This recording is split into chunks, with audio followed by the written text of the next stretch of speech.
नमस्कार दोस्तों, मैं देवेंद्र झा आपके अपने YouTube चैनल देव मैथ्स अड्डा में एक बार फिर से स्वागत करता हूं। देखिए, लेखपाल गणित प्रैक्टिस सेशन हमारा चल रहा है। लेखपाल की जो बच्चे तैयारी कर रहे हैं उसके लिए मैं प्रैक्टिस सेट लेके आया हूं, जिसमें हम 25 प्रश्नों को, गणित के प्रैक्टिस सेट है, गणित के प्रश्न है, हम प्रैक्टिस करेंगे। ठीक है।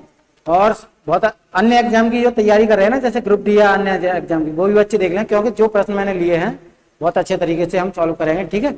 पहला प्रश्न आपके स्क्रीन पर दिखाई दे रहा है आज का, कि यदि समीकरण 4x + 3y + 5 = 0 है और 6x - ky - 7 = 0 है का कोई हल न हो तो k का मूल्य कितना है। तो k का मूल्य, तो देखिए लीनियर इक्वेशन है, लीनियर। पहले तो इनको लिख लेते हैं। देखिए 4x + 3y + 5 = 0। ठीक है। एक समीकरण ये है, रेखीय समीकरण। और 6x - k y + 7 बराबर 0, ये दिया है। अब कोई क्या बोला है, कोई हल न हो।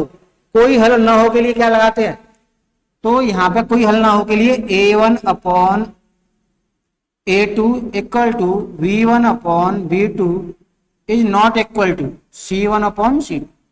ये है कोई हल न हो, कोई हल न हो। और a1/a2 b1/b2 c1/c2 ये होता है अनंत हल के लिए। ठीक है। और केवल एक हल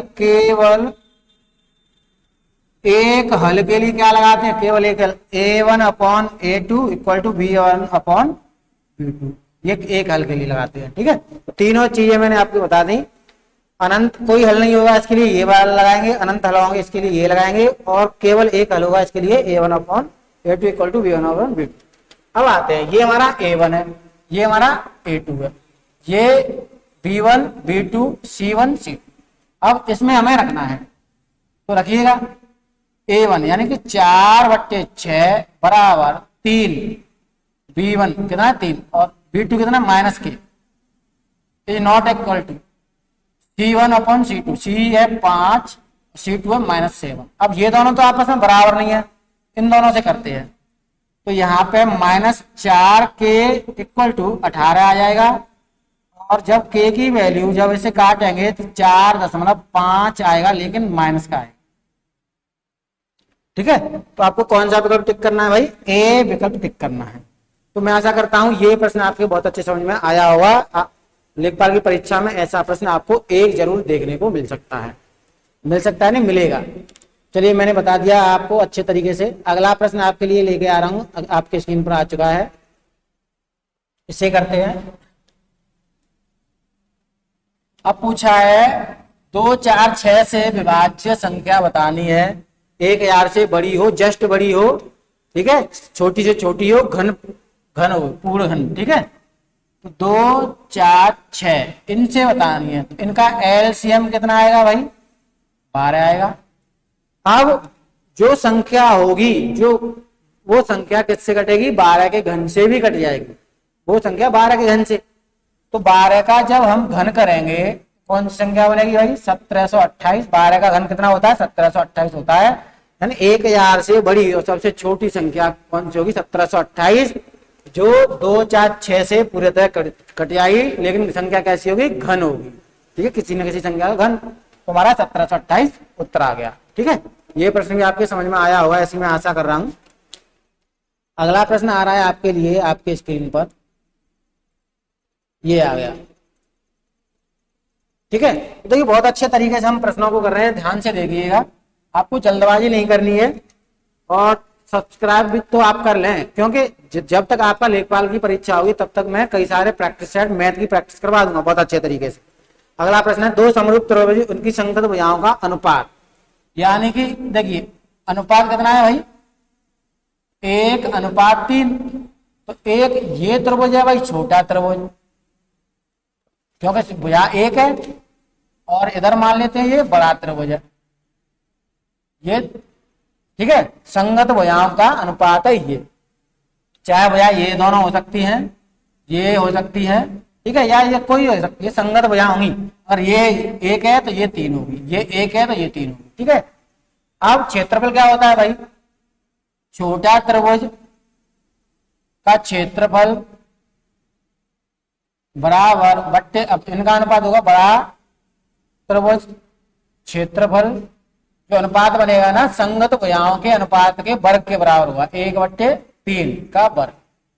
और बड़े का त्रिभुज का क्षेत्रफल दे रखा है भाई कितना, 72, तो इसकी जगह पे हम 72 रख सकते हैं।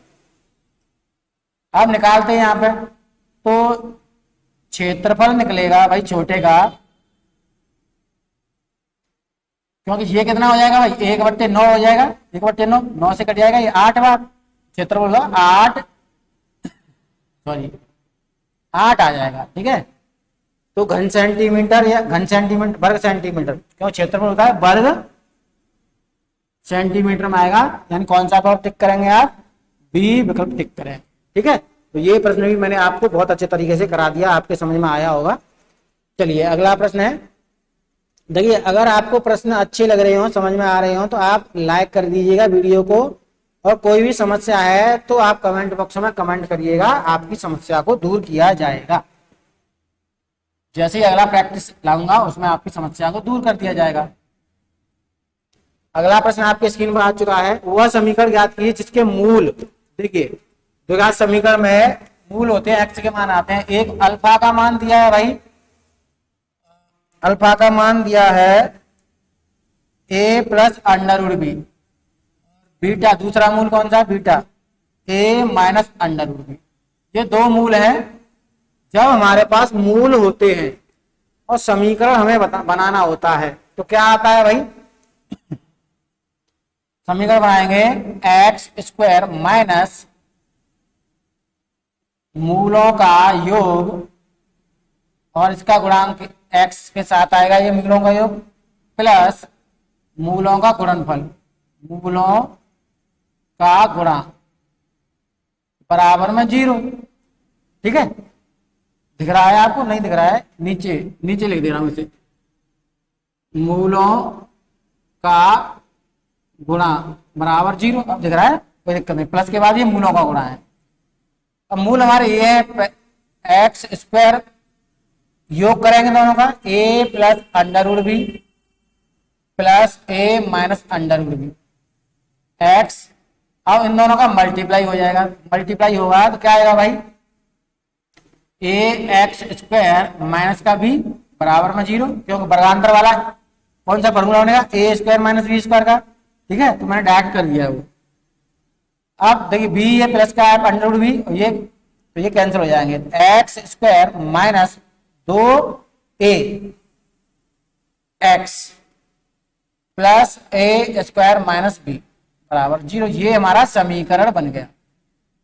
ठीक है, तो कौन सा विकल्प आपको दिख रहा है, जो भी आपको दिखे वही उत्तर हो जाएगा। ठीक है, आप देख लें कौन सा है, a square minus B x square minus 2b है, तो ये हमारा जो विकल्प है दूसरा वाला विकल्प उत्तर हो जाएगा। ठीक है, बी ऑप्शन। चलें अगले प्रश्न पे। अगला प्रश्न आपके स्क्रीन पर आ चुका है, इसे करते हैं। देखिए आयु वाला प्रश्न है सॉरी, एक पिता की आयु उसके पुत्र की आयु की 3 गुनी है। तो ये पिता, पुत्र और माता, पुत्र की आयु अपनी मां की आयु की 3/8 है और माता। ठीक है, अब देखिए पुत्र की आयु, देखिए माता की 8x होगी, क्योंकि 3/8 बोला है, तो ये 3x हो जाएगा पुत्र। ठीक है, 3/8 बोला है ना, तो ये पुत्र की आयु होगी, तो ये माता की आयु होगी, और x रख दिया मैंने। अब आगे कहा है उसने, पहला जो पॉइंट है, पिता की आयु पुत्र की आयु की 3 गुनी है, तो इसकी ये 3 गुनी है, तो 3 गुनी करेंगे, 3 का मल्टीप्लाई 9x। अब कहा है यदि पिता और मां की आयु का अंतर 4 है, पिता और मां की आयु का अंतर, इन दोनों का जो डिफरेंस आया कितना है भाई, x। यहाँ x है, बराबर में सवाल में कितना दिया है, 4। तो पूछा क्या गया है, पूछा गया है तो पुत्र की आयु ज्ञात करें, तो 4 का मल्टीप्लाई कर दें इसमें, पुत्र की आयु कितनी आएगी, 12 वर्ष आएगी। 3 में 4 का मल्टीप्लाई हो जाएगा, 12 आ जाएगा। यानी आपको डी विकल्प टिक करना है ना, सिंपल एकदम, कोई समस्या नहीं होगी। ठीक है, चलें आगे चलते हैं। अगला प्रश्न आपके लिए आपके स्क्रीन पर आ रहा है। देखिए सभी बच्चों से रिक्वेस्ट है कि लाइक अवश्य करेंगे। ठीक है, अगला प्रश्न है,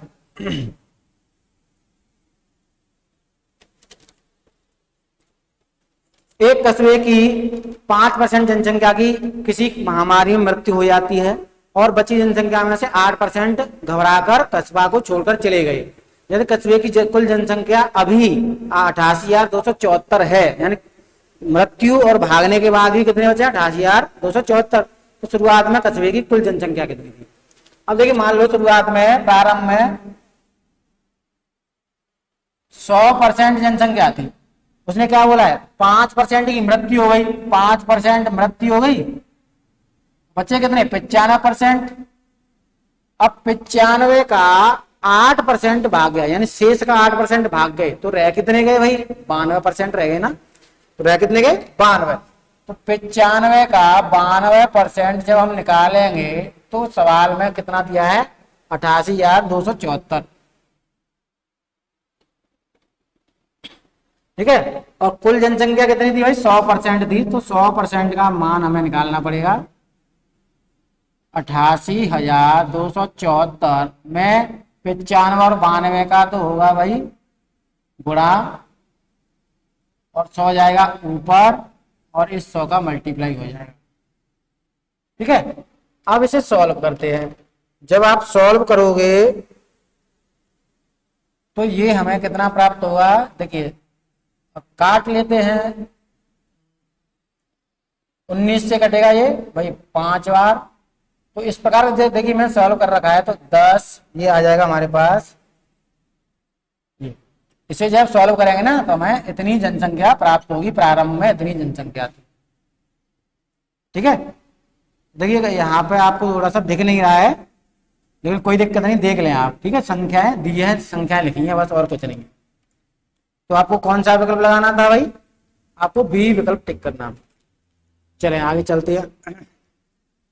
अगला प्रश्न आपके लिए लेके आ रहा हूं मैं। ये अगला प्रश्न आपके स्क्रीन पर दिख रहा होगा आपको। ठीक है, सॉरी, तो ये बहुत ही अच्छे प्रश्न हैं, सारे के सारे ऐसे ही प्रश्न आ सकते हैं, ये नहीं कहूंगा यही प्रश्न आएंगे, लेकिन इसी पे आधारित प्रश्न आपको देखने को मिल सकते हैं। अब प्रश्न कह रहा है, उसने निर्देश दिए हैं 2003 के दौरान विभिन्न सीरीज के तहत कंपनी जेटा इंटरैक्टिव सर्विसेज के कुल व्ययों के प्रतिशत का, देखिए कंपनी है उसका आधारित संरचना दी है, परिवहन, विज्ञापन, टैक्स, R&D, वेतन, ऋण पर ब्याज। तो यहाँ पे पूछा है सर्विसेज का करों और ऋणों पर ब्याज, कर और ब्याज। देखिए कर कितना दिया है भाई? कर दिया है, सवाल में कहाँ गया भाई? कर, टैक्स यानी 10%, टैक्स है 10, और ब्याज पे कितना दिया है भाई? ब्याज पर, ऋण पर ब्याज 17.5 अनुपात। ठीक है, आगे उसने पूछा है का कुल खर्च के सामने आधिकारिक संरचना दी है 20 प्लस आधिकारिक संरचना के साथ दिया है परिवहन, तो परिवहन पे है 12.5। इन दोनों को जोड़ दें तो ये हो जाएगा भाई 27.5, ये हो जाएगा 20 और 32। तो पॉइंट से पॉइंट उठेगा, अब 25 से काटेंगे, देखिए 25 और 8 225, 3 और बढ़ेंगे तो ये 11 बार कटा। 25 से ये काटे, 25 से कम 25, 25 दिया, तो ये भाई कितना आ गया? 11:13 आ गया, 11:13। ठीक है, 11:13। तो ये आपको लगाना है कौन सा? डी विकल्प उत्तर हो जाएगा इसका। ठीक, चलिए अगले प्रश्न पर चलते हैं। ये प्रश्न आपके अच्छे खासे समझ में आ चुका होगा। किसी को कोई भी समस्या है किसी भी प्रकार की तो भाई कमेंट बॉक्स में कमेंट अवश्य करिएगा। अगला प्रश्न आपके स्क्रीन पर आ चुका है। देखिए प्रश्न कह रहा है ये दे दिया है 0.018 रिकरिंग डिजिट वाला प्रश्न है, पुनरावृत्ति। ठीक है, पुनरावृत्ति वाला बार बोलते हैं। तो इसको चेंज करना है बस। अब देखिए जितने कितने अंक है भाई, ये 18 में से 0 जाएगा बट्टे में। अब कितने अंकों पे बार है, 2 अंकों पे बार है, 2 9 के आएंगे, और जितने अंकों पे बार नहीं है पॉइंट के बाद उतना एक 0 रख देंगे, क्योंकि हमें पता है क्या करते हैं, जैसे 0.3 रखा है मैंने, 0.3, इसे हम भिन्न के रूप में चेंज कराएंगे, 3/9 आएगा, यानी 1/3। ऐसे ही इसे 18 में से जितने अंकों पे 0 जाएगा इतना कर दिया, और इतना करने के बाद 18/990 यानी 1/55 आए, यानी 1/55 इसका आंसर मिलेगा। आपको ए विकल्प आपका टिक करना है। ठीक है, चलिए आगे बढ़ते हैं अगले प्रश्न पर। अगला प्रश्न कहता है आपका, आपके स्क्रीन पर दिख रहा है, देखिए प्रश्न नंबर 34। ये 34 का ए विकल्प लगाना है। ठीक है, हालांकि इस प्रकार का प्रश्न ये चांसेस नहीं है, लेकिन फिर भी इसका पहला विकल्प है ए, RA प्रतिशत। ठीक है, चलिए अगला प्रश्न देखते हैं।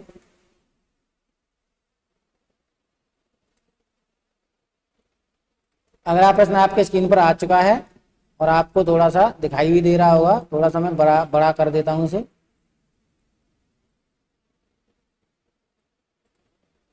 चलिए प्रश्न कहता है कि 2018 में अमित का वेतन 1,26,500 रुपए था।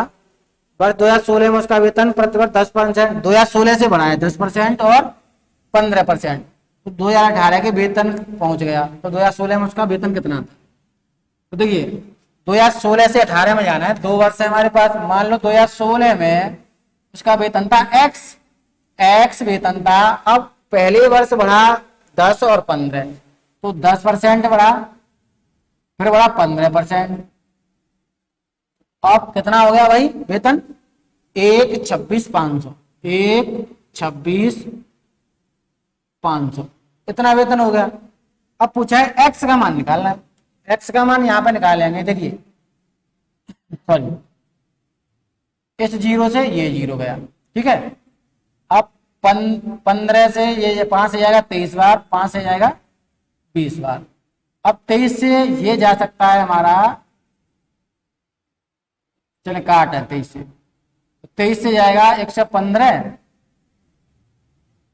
23 से 5 बार जाएगा 115, तो ये हो जाएगा। ठीक है, 165, 23 पंजे 23 70 हो जाएगा। ठीक है, 70 ही होगा ना।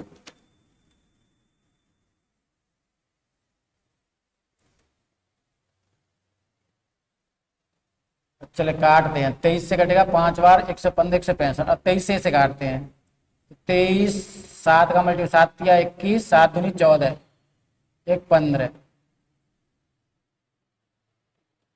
7 या 21, 7 दूनी 14, 1 15, 1 16 हो जाएगा।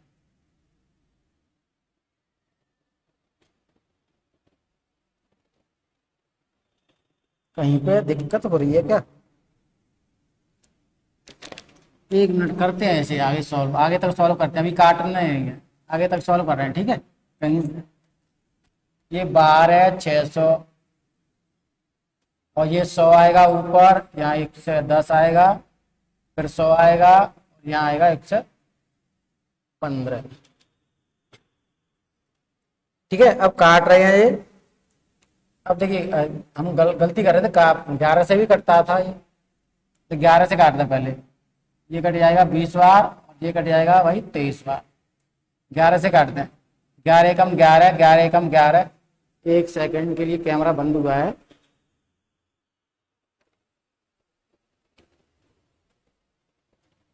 देखिए 11 एकम 11 और 11 एकम 11 बच 11 पंजे 55, कितने बार कटेगा ये 11 से। अब 23 से कटेगा ये 500 बार। अब 500 का मल्टीप्लाई हमें 10 में करना है, इधर 20 में करना है, तो ये हमारे पास कितना आएगा, 1 पे 5 0 आ जाएंगे। ये हमारा उत्तर है। थोड़ा सा कैलकुलेशन ध्यान से करनी है ऐसे प्रश्नों में। ठीक है, कैलकुलेशन का खेल होता है, तो कैलकुलेशन ध्यान से करनी है। कभी कभी संख्याएं ऐसी आ जाती हैं कि कैलकुलेशन नहीं हो पाती। हालांकि यहाँ पर तो सिंपल संख्याएं थी। चलिए अगला प्रश्न है आपके लिए, आपके स्क्रीन पर ये आ गया।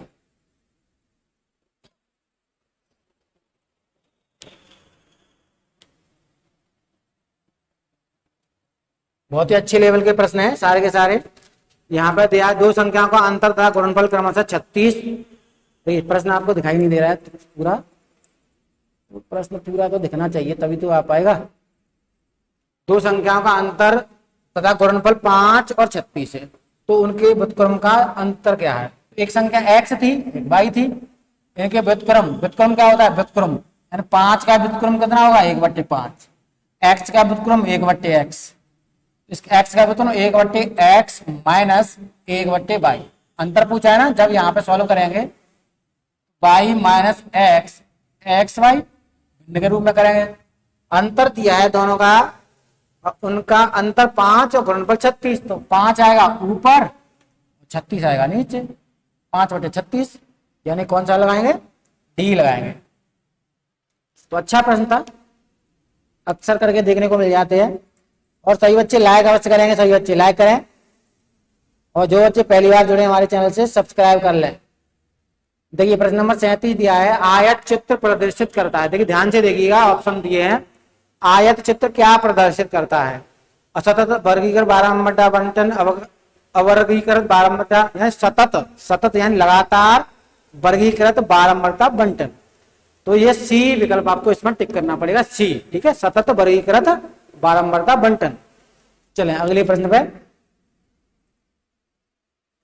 अगला प्रश्न आपके स्क्रीन पर दिखाई दे रहा है, और थोड़ा सा ऐसे मैं दिखाता हूं। अब उसने बोला दो वृत्तों की परिधियों में 3:1 का अनुपात है, तो वृत्तों के क्षेत्रफल का अनुपात क्या होगा। तो ध्यान दें, एक प्रश्न जब मैंने पहला प्रश्न कराया था उसी आधार पर ये पहला प्रश्न है। या तो यहाँ पर त्रिज्या दे देता, परिधि दे देता, या व्यास दे देता, तो कोई दिक्कत नहीं है, एक जैसा सवाल बनता। व्यास देता है या त्रिज्या देता है या परिधि देता है, तो कोई भी समस्या आपको नहीं होनी चाहिए।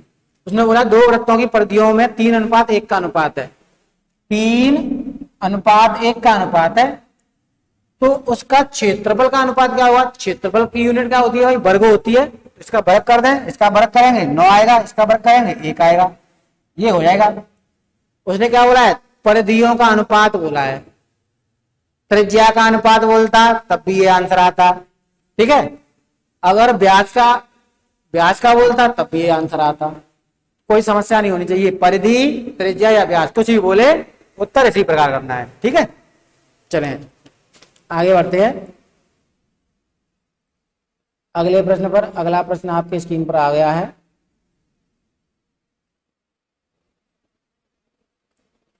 देखिए प्रश्न कहता है 144 पेन बेचने पर राम को 6 पेनों के विक्रय मूल्य के बराबर हानि होती है। अब 6 पेनों के विक्रय मूल्य के बराबर, 144 पेन बेच रहा है, 6 पेनों के विक्रय मूल्य एसपी के बराबर हानि। अगर हानि होती है तो इसमें ये जुड़ जाता है। विक्रय मूल्य पर हानि होती है ना, तो जोड़ देते हैं।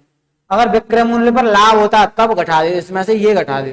ठीक है, तो जोड़े तो कितना हो जाएगा, 150 हो जाएगा। कितने की हानि है भाई, 6 की। ये लॉस परसेंटेज है।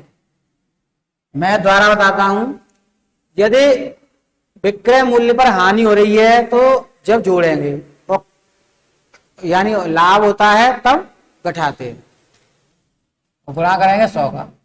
50 से 2 बार, 50 से 3 बार, 3 से घटेगा 2 बार, यानी यहां पर लिख दे रहा हूं 4% की हानि। ठीक है, कोई समस्या, मेरे ख्याल से कोई समस्या नहीं होगी आपको। चलिए अगले प्रश्न पर। अगला प्रश्न आपके लिए लेके आ रहा हूं मैं, और देखिए सोच समझ के लगाइएगा। ये बहुत ही अच्छे लेवल के सारे प्रश्न हैं, और परीक्षा में कहीं ना कहीं ये प्रश्न आ सकते हैं, इनसे संबंधित प्रश्न आ सकते हैं। तो आपको हर प्रश्न के लिए तैयार रहना होगा, और हमारा टारगेट जो रहेगा ना 25 और 25, 25 में से 25 रहेगा। तो आंकड़े हमारे पास, तो ये आंकड़े लिख ले रहा हूं मैं।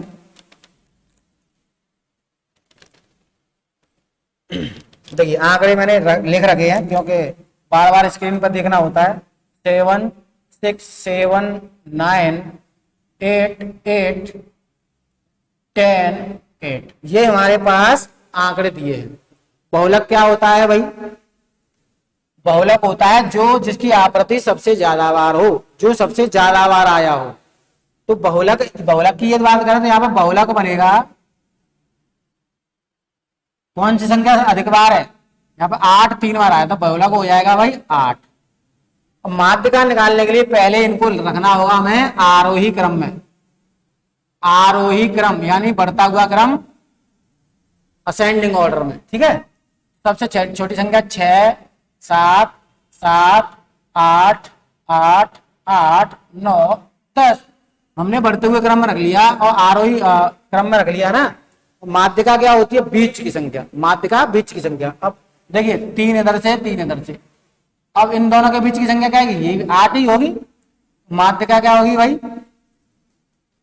माध्यिका ये 8 क्या है? माध्यिका, माध्यिका हमने 8 लिखी। अब बोला है माध्यिका और बहुलक का माध्य, माध्यिका और बहुलक को जोड़े। माध्यिका होता है हमारा, माध्य होता है औसत। तो माध्य जब निकालेंगे 8 और माध्यिका 8 बट्टे में कितने हुए? 2 ही तो है, बहुलक माध्यिका। तो ये कितना आ जाएगा भाई? 8 आ जाएगा। ठीक है, 8 उत्तर आएगा, यानी डी विकल्प इसका राइट उत्तर। किसी की समझ में ना आया हो तो कमेंट करिएगा, अवश्य करिएगा। ठीक है, अगली क्लास में आपको बहुत अच्छे तरीके से मैं समझा दूंगा। अगला प्रश्न देखिए, अगला प्रश्न है आपके लिए, आपके स्क्रीन पर सॉरी, प्रश्न कहता है के का मान ज्ञात कीजिए जिसके लिए समीकरण दिए हमारे पास अद्वितीय हल हो। अद्वितीय मैंने बता दिया, पहला प्रश्न जो था उसी प्रकार का मैंने, कोई हल नहीं होगा, अनंत हल होंगे। अद्वितीय मतलब केवल एक हल होगा। अद्वितीय का मतलब क्या है? केवल एक। ठीक है, तो करते हैं। हमारे पास क्या है? एक समीकरण है हमारे पास, देखिए x माइनस के वाई बराबर 2, तो इसे हम लिखते हैं, दूसरा इधर लिख रहे हैं, दिखेगा ना? दिखेगा 3x प्लस 2y बराबर -5। ठीक है, अब ट्रांसफर करते हैं इसे। x माइनस के वाई माइनस के 2 बराबर 0, एक ये बन गया, ये बनाए 3x प्लस 2y प्लस के 5 बराबर 0, दिख रहा है ना? चलो दिख रहा है, कोई दिक्कत नहीं, 5 बराबर 0 दिख रहा है। अब उसने पूछा है अद्वितीय हल होने की शर्त, मैंने बताई थी केवल एक हल होने की शर्त क्या थी? A1 upon A2 equal to B1 upon B2, ये आपस में बराबर नहीं होंगे। केवल एक हल हो या अद्वितीय हल। ठीक है, तो ये शर्त है, तो यहां पर रखें भाई। x A1 है 1, यहां पे A2 है 3, नॉट इक्वल टू B1 है हमारा यहाँ पे माइनस के, B2 है यहाँ पे 2। अब यहाँ पे k की वैल्यू हम निकाले, k की वैल्यू, तो k की वैल्यू आएगी माइनस के, नॉट इक्वल टू आएगा जरूर, माइनस के 2/3 आएगा। ये वाला ऑप्शन आपको टिक करना है। कौन सा विकल्प लगेगा आपका? माइनस का, यानी बी विकल्प आपको टिक करना। ठीक है, नॉट इक्वल आएगा, बी नहीं आएगा भाई, बी है, बी है। ठीक है, चलिए आगे चलते हैं। देखिए समझ में आया हुआ है, ऐसी मैं आशा कर रहा हूं। अगला प्रश्न आपके स्क्रीन पर आ चुका है। अब उसने बोला है 27x3। देखिए आपको दिख रहा है कि नहीं दिख रहा है? थोड़ा सा ब्लर टाइप का फोटो खिंचा है, सही से नहीं दिख रहा होगा तो मैं यहाँ पे लिख दे रहा हूं। ये दिया है 27x³ minus 9x² plus 3x minus 8, ये एक समीकरण दिया है। अब बोला है तो इसे विभाजित करना है किससे? इसे विभाजित करना है 3x माइनस 2 से प्लस 2 से। 3x प्लस 2 से विभाजित कर रहे हैं, इससे इसे विभाजित करें तो क्या शेषफल बचेगा, बस इतना सा पूछा गया है। ठीक है, तो देखिए जब भी इस प्रकार का प्रश्न आता है तो इसके बराबर में 0 रखते हैं, जिससे हम भाग देंगे उसके बराबर में 0 और x की वैल्यू आएगी -2/3। ठीक है, अब x का मान यहां पर रखते हैं, जो x का मान रखने के बाद हमें मिलेगा वही उत्तर हो जाएगा। x का मान रखें भाई 27 तो है, इक्वल टू माइनस क्यू करना है तो यहाँ पे 8 आएगा, यहाँ पे 27 है, माइनस 9 दिया है, x की जगह पर रखेंगे हम, स्क्वायर करना है, ये 4 आएगा, स्क्वायर करेंगे तो प्लस हो जाएगा 4/, प्लस 3 और यहाँ पे माइनस के 2/3 और इधर माइनस का 8 रहेगा, दिख रहा है ना आपको। ठीक है, इधर लिख दे रहा हूँ इसे x के मान को, x का मान इधर लिख दिया, x बराबर -2/3। ठीक है, जिससे हमें समस्या नहीं हो, बस करने माइनस यहाँ पे 8। अब यहाँ पे देखिए 27 से 27 तो यहाँ पे -8 बचा, 9 से 9 यहाँ पे -4 बचा, 3 से 3 यहाँ पे -2 बचा, -8, 8 और 2 10 और ये माइनस का 22 उत्तर आएगा, माइनस का 22 उत्तर। ठीक है, तो यानी कि कौन सा ए विकल्प आपको टिक करना पड़ेगा। और देखिए मैं ये नहीं कह रहा कि लेखपाल वाले बच्चे ही इस वीडियो को देखें, अदर एग्जाम वाले भी देखें, क्योंकि प्रश्न कहीं से भी पूछा जा सकता है ऑनलाइन परीक्षा में। ठीक है, तो चलिए आगे चलते हैं अगले प्रश्न पर।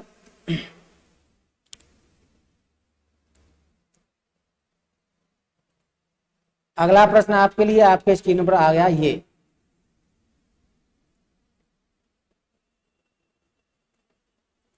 प्रश्न कहता है पाई चार्ट दिया है 2017 में विभिन्न मोबाइल कंपनियों की कुल बिक्री को दर्शाता है। 2017 में कुल बिक्री थी 5,000 करोड़, यानी कुल बिक्री परसेंटेज में कितनी होगी, 100%। 100% की वैल्यू दी है भाई 5,000 करोड़, 5,000 करोड़।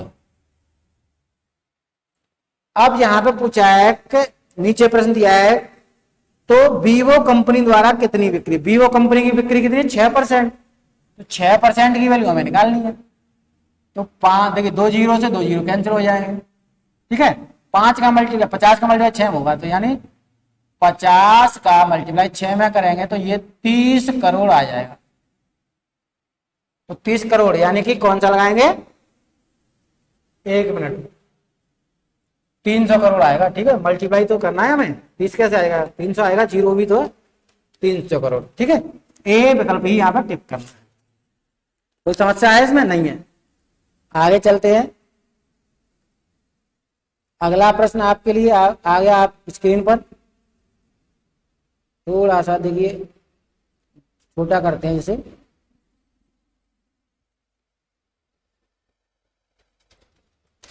अब बोला 4 विभिन्न प्रेक्षणों का माध्य 17.5 है।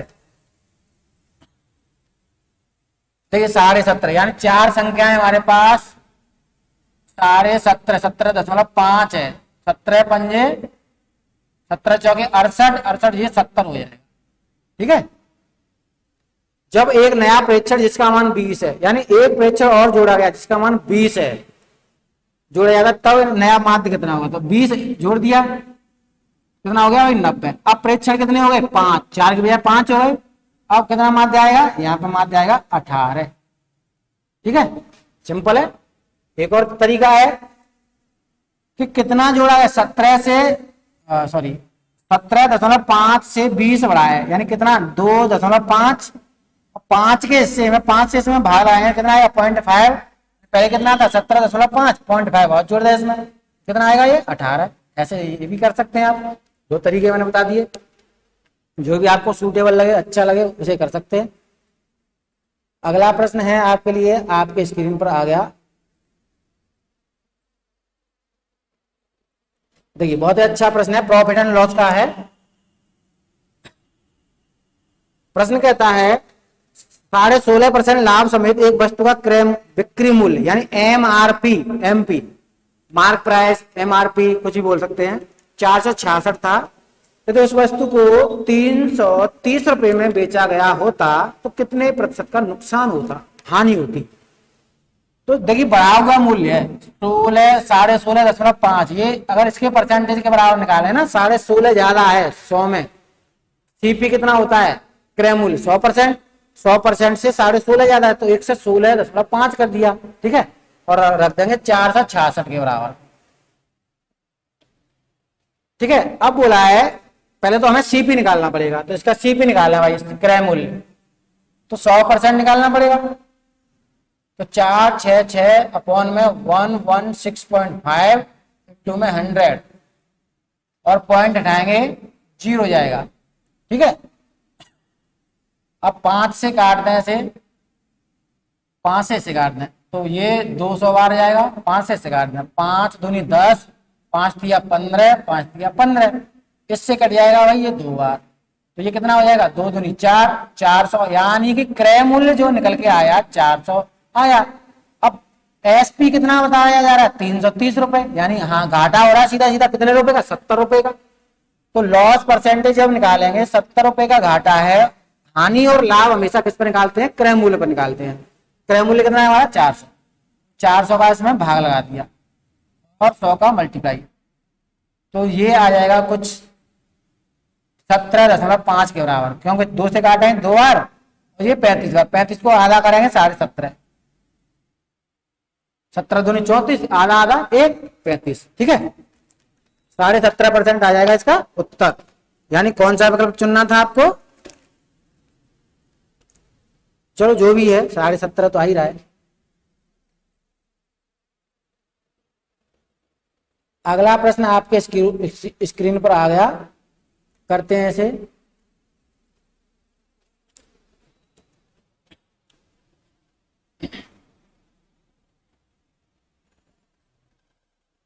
प्रश्न कहता है ये किसी स्कूल में लड़कों और लड़कियों की संख्या का अनुपात 3:2 है, बॉयज और गर्ल्स 3:2 है। हमने मान लिए, कोई भी मान सकता है, ये 300 लड़के हो गए 200 लड़कियां हो गई, ठीक है, अनुपात में ही है तो कुछ भी मान सकते, 3000 2000 कुछ भी है। अब यदि 20% लड़के तथा 25% लड़कियां छात्रवृत्ति प्राप्त होती है तो कितने छात्रों को छात्रवृत्ति प्राप्त नहीं होती है। देखिए 20% लड़कों को छात्रवृत्ति मिली तो कितने की नहीं मिली, 80% को नहीं मिली, ठीक है, तो इसका 80% निकालें, 300 का 80%, 8 या 24 यानी 240 को छात्रवृत्ति नहीं मिली लड़कों को। आगे बोला है 25% लड़कियों को, तो 25% को मिलती है तो 75 को नहीं मिली होगी, 150 यानी 150 लड़कियों को छात्रवृत्ति नहीं मिली। अब बोला कितने प्रतिशत छात्रों को छात्रवृत्ति नहीं मिली, तो टोटल छात्र कितने हैं भाई 200, 300 ये थे, 200 ये थे, 500। अब 500 में से कितने को मिली है, कितने इतने के नहीं मिली भाई, इनको जोड़ दें तो ये 90, ये 590, सॉरी 390, ये 40 और 50 90, ये 300, 390, और परसेंटेज में चेंज करना ये आ जाएगा। जब इसे काटेंगे 5 से, 5 सत्ते 35, ठीक है, बचेंगे 4, 5 अट्ठे 40, यानी 78% बच्चों को छात्रवृत्ति नहीं मिली, यानी डी विकल्प आपको टिक करना है, ठीक है। कोई समस्या, मेरे ख्याल से कोई समस्या नहीं होगी, फिर भी कोई समस्या हो तो आप बताइएगा मुझे। चलिए अगले प्रश्न पर चलते हैं। अगला प्रश्न है आपके लिए, आपके स्क्रीन पर आ चुका है, देखिए अगला प्रश्न है 47वां, 2-3 प्रश्न और है, बस खत्म होने वाला ये प्रैक्टिस सेट। संख्या है, संख्या दी है, मैं ले लेता हूं, AB² C², एक संख्या ये, देखिए अलग थोड़ा सा गैप से लिखें, AB² C², A² BC, आगे है AQ। तो देखिए एलसीएम और एचसीएम निकालेंगे, ध्यान से देखें, बड़ी घात होती है हमारा LCM, छोटी घात होती है हमारा HCF, ठीक है, बड़ी घात LCM, छोटी घात HCF। अब ध्यान दें, हमें पूछा है LCM पूछा है, तो देखिए यहां पे A देखते हैं, A² AQ तीनों में बड़ी घात कौन सी है, ए क्यूब, ए की पावर 3 कर दिया। अब बी के मान में देखते हैं, बी स्क्वायर बी क्यूब, तो बड़ी घात लेनी है एलसीएम के लिए, तो बी क्यूब आ जाएगा। अब सी की घात 2 है, यहाँ पर सी है, यहाँ पर सी की घात, एलसीएम हो गया भाई, बड़ी घातों को लेते हैं। और यदि एचसीएफ की बात करते हैं, एचसीएफ के लिए छोटी घातों को लिया जाता है। तो ए के लिए तीनों में छोटी घात क्या है, ए, बी के लिए छोटी घात क्या है, बी तीनों में, सी के लिए छोटी घात क्या होगी, सी। तीनों का एचसीएफ कितना आएगा, ये आएगा ए बी सी, जबकि पूछा क्या गया एलसीएम, तो a q b q c square. ठीक है, कौन सा है हमारा ऑप्शन, आपको मिल जाएगा सी विकल्प मिलेगा, सी वाला। ठीक है, तो ये प्रश्न बहुत सिंपल है, कोई दिक्कत नहीं है। आगे बढ़ते हैं अगले प्रश्न पर, एक दो प्रश्न और हैं, बस खत्म करते हैं क्लास को। मजा तो आ रहा होगा, मजा आ रहा है कि नहीं आ रहा है, कमेंट करके बताइएगा। जो क्लास आप देख रहे हो उसमें मजा आ रहा है नहीं आ रहा है। चलें आगे बढ़ते हैं। किसी प्राकृतिक संख्या को 4, 5, 6 अथवा 7 से विभाजित करने में प्रत्येक मामले में एक शेष बचता है, तो वह सबसे छोटी संख्या कौन सी है, वह छोटी संख्या कौन सी है। तो देखते हैं, 4, 5, 6, 7 इनसे कटनी चाहिए, एक शेषफल छोड़ना चाहिए, यानी ऐसी संख्या हो जिनसे कटने पर एक शेषफल छोड़े। तो इन सबका लेते हैं भाई एलसीएम। एलसीएम जब लेते हैं आप, 4 पंजे 20, 20 दिया 60, 420। अब भाई 420 ऐसी संख्या होगी, छोटी से छोटी संख्या जो चारों से कटेगी, लेकिन भाई चारों से कट रही है हमें, तो भाई एक शेषफल चाहिए। क्यों ना क्या करें, इसमें एक जोड़ दें, एक जोड़ दिया हमने, 421। 421 ऐसी संख्या होगी जो चारों से कट जाएगी, एक शेषफल छोड़ेगी। ठीक, चले ये भी प्रश्न हो गया। अगला प्रश्न आता है आपके लिए, आपके स्क्रीन पर ये आ गया भाई। अब ये बताएं आपको मजा आ रहा है नहीं आ रहा है, ये बताएं पहले। सवाल है हमारे पास, एक समांतर चतुर्भुज का आधार इसकी ऊंचाई से 2 गुना है। ठीक है, यह समांतर चतुर्भुज का क्षेत्रफल 392 वर्ग मीटर है, तो इसकी ऊंचाई कितनी है। ध्यान से देखिए, समांतर चतुर्भुज क्या होता है। देखिए एक आयत है, एक आयत है, इसके एक कोने को हम दबा दें, प्रेस करते हैं, थोड़ा टेढ़ा हो जाएगा। किस प्रकार का टेढ़ा होगा,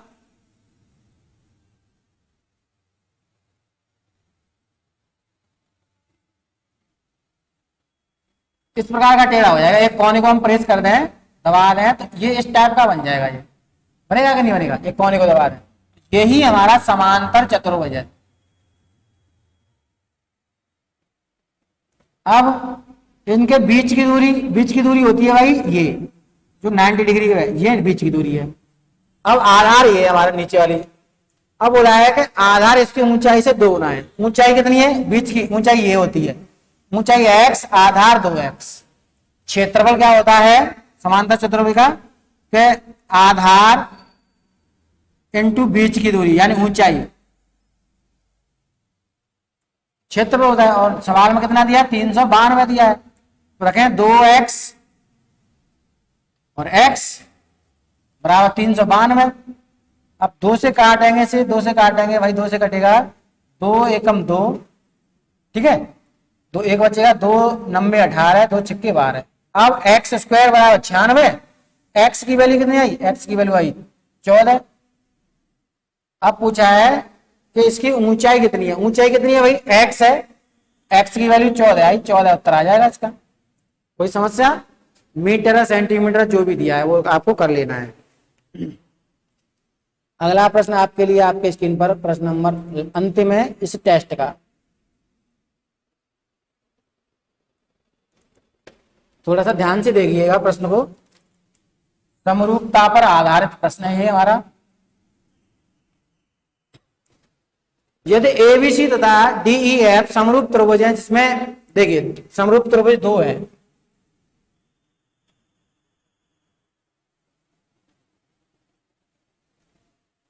ए बी सी, समरूप त्रिभुज के बारे में जानते ही है, भुजा भुजा कोण कोण, डी ई और एफ, ठीक है, ये हमारा समरूप त्रिभुज है। अब उसने बोला है जिसमें बीसी 4, बीसी ये 4 सेंटीमीटर है और ईएफ है 7 सेंटीमीटर, एबीसी का क्षेत्रफल 144, यानी एबीसी का त्रिभुज एबीसी का क्षेत्रफल, देखिए प्रश्न हम कर चुके हैं, त्रिभुज डी ई एफ का क्षेत्रफल, देखिए संगत भुजाओं के, देखिए दो समरूप त्रिभुज है तो उनकी संगत भुजाओं के वर्ग के अनुपात के बराबर होता है। तो संगत भुजाएं, संगत भुजा का मतलब है इसके संगत ये वाली भुजा हो गई, इसके संगत ये वाली भुजा हो गई, इसके संगत ये वाली भुजा हो गई, ये संगत भुजाएं।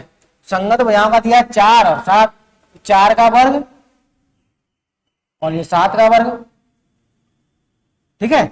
और उसने एक त्रिभुज है कौन सा वाला, एबीसी, एबीसी यानी इसका मान दिया है तो यहाँ पर 144 लिखना, क्या दिक्कत है।